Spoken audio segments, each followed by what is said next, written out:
Hey everybody, this is Riverside County Sheriff Chad Bianco, and he wants to be your new governor of California. And he recently went on this podcast where he rolled out MAGA politicians' favorite phrase these days. Waste, fraud, and abuse. The waste, fraud, and abuse. Waste, fraud, abuse. But between Bianco's comments about waste, fraud, and abuse, he also came out with this little gem. I don't want to say we're lazy. We're a little bit apathetic.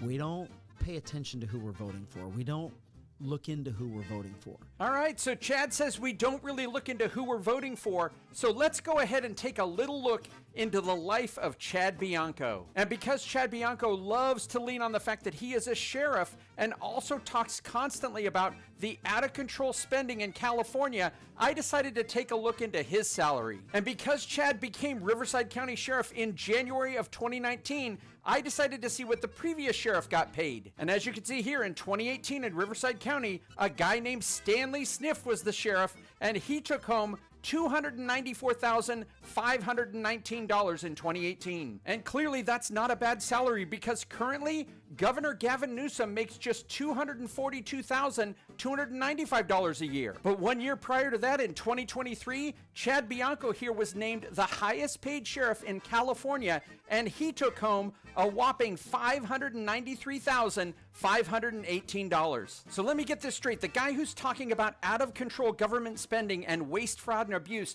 more than doubled the previous sheriff's salary in just 6 years. Hey, but maybe Chad is the best sheriff in California by far, and that's why he deserves that money. So let's go ahead and take a look at that record, shall we? And as you can see here, here is a chart of all 58 California counties, and this measures the percent of violent and property offenses reported to California sheriff's departments that have been solved by an arrest from 2019 to 2024. And you can see that number one here is Modoc at 41.5, but if we go down, we'll see that Chad's county is all the way down here at the bottom. Riverside County solves just 9.2% of cases. Less than 1 in 10 have been solved under Chad's watch. So there you go, Chad. I decided to look into a candidate that might have gotten my vote. But you know what? I don't think I'm going to vote for you, because you seem like a highly overpaid guy who's not so good at his job.